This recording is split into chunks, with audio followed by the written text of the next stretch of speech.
شیطان مردود سے پناہ۔ اللہ تعالیٰ نے قرآن کریم کی تلاوت کے وقت شیطان مردود سے پناہ مانگنے کا حکم دیا ہے۔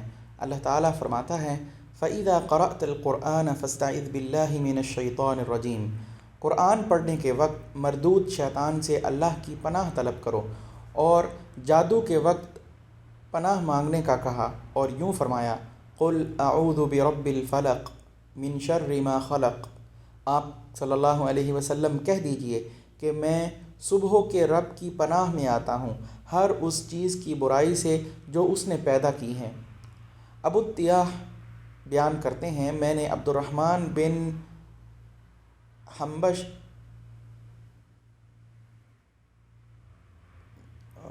مجھے یہ صحابی کا نام صحیح نہیں آ رہا،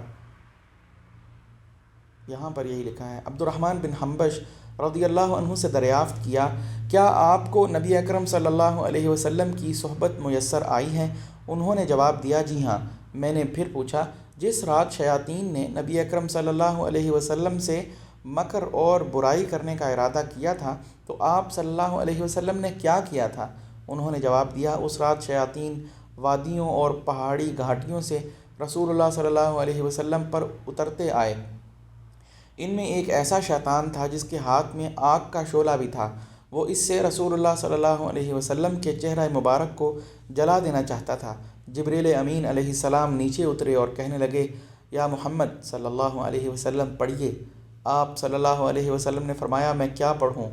سیدنا جبریل علیہ السلام بولے یہ پڑھو اعوذ بکلمات اللہ التامات من شر ما خلق وذرأ وبرأ ومن شر ما ينزل من السماء ومن شر ما يعرج فيها ومن شر فتن الليل والنهار ومن شر كل طارق الا طارقا يطرق بخير یا رحمن۔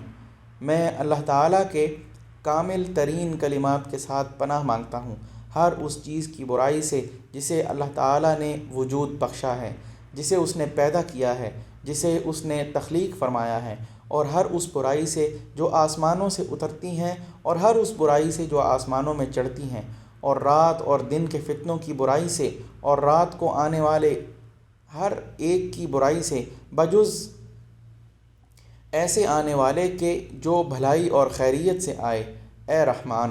صحابی رضی اللہ عنہ فرماتے ہیں ان کی آگ بجھا دی گئی اور اللہ تعالیٰ نے انہیں شکست فاش دے دی۔ سیدہ عائشہ رضی اللہ عنہا سے روایت ہے نبی اکرم صلی اللہ علیہ وسلم نے فرمایا شیطان تم میں سے ایک کے پاس آتا ہے اور کہتا ہے تجھے کس نے پیدا کیا ہے؟ وہ جواب دیتا ہے اللہ تبارک و تعالیٰ نے۔ وہ پھر پوچھتا ہے اللہ تعالیٰ کو کس نے پیدا کیا ہے؟ تو جس وقت تم میں سے کوئی اس کیفیت کو پائے تو اسے یہ کہنا چاہیے آمنت باللہ ورسولہ، میں اللہ اور اس کے رسول پر ایمان لایا ہوں، تو یقیناً یہ جملہ اس سے وہ کیفیت ختم کر دے گا۔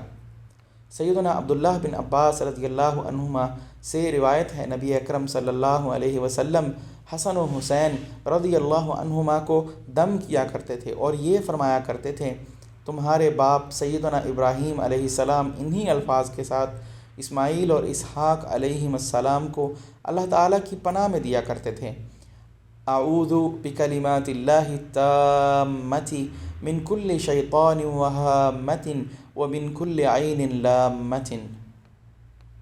میں اللہ تعالیٰ کے مکمل ترین کلمات کے ساتھ پناہ مانگتا ہوں اور ہر شیطان اور موذی زہریلے جانور سے اور ہر نظر بد کے لگنے سے۔ ابو بکر انباری نے کہا ہے الہامہ الہوام کی واحد ہے اور کہا جاتا ہے اس سے ہر وہ ذی روح مراد ہیں جو برائی کے ساتھ چلتا ہے، اور اللامہ کا معنی الملمہ ہے یعنی لگنے والی۔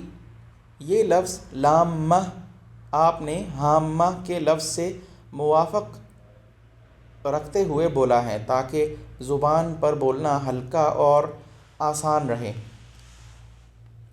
مطرف رحمہ اللہ نے کہا ہے میرا نظریہ یہ ہے کہ ابن آدم اللہ تعالیٰ اور ابلیس کے سامنے بے بس پڑا ہوتا ہے۔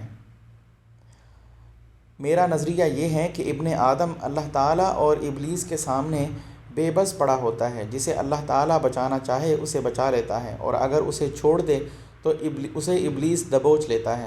سلف صالحین رحمہم اللہ سے منقول ہے کہ ان میں سے ایک نے اپنے شاگرد سے کہا، جب یہ شیطان تیرے لیے گناہوں کو آراستہ کرے تو اس کے ساتھ کیا کرے گا؟ شیطان بولا، میں اس سے جہاد کروں گا۔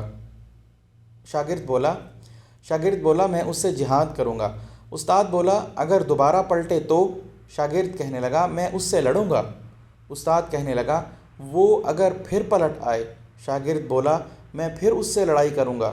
استاد بولا، یہ تو لمبا طرز عمل ہے، ذرا بتا، اگر تو بکریوں کے ریوڑ کے پاس سے گزرے تو اس ریوڑ کا رکھوالا کتا تجھ پر بھونکے یا وہ تجھے گزرنے سے آڑے آئے تو کیا کرے گا؟ شاگرد بولا، میں اس تکلیف و مشقت کو برداشت کروں گا اور اسے اپنی قوت و طاقت سے ہٹانے کی سعی کروں گا۔ استاد کہنے لگے، یہ طرز عمل بھی لمبا ہو جائے گا، تو ایسے کر کہ بکریوں کے مالک سے مدد حاصل کر، وہ تجھے اس کتے سے کافی ہو جائے گا اور تجھے بچا لے گا۔ متقی آدمی اور ملے جلے اعمال والے آدمی کے ساتھ ابلیس کی مثال یوں ہے کہ کوئی اپنے سامنے کھانا رکھے ہوئے بیٹھا ہے، اس کے پاس سے کتا گزرے اور وہ اسے دھتکار دے تو وہ کتا چلا جائے۔ وہی کتا دوسرے کے پاس سے گزرے جس کے سامنے کھانا اور گوشت پڑا ہوا ہو تو وہ آدمی جب بھی اس کتے کو دھتکارتا ہے وہ جاتا ہی نہیں ہے۔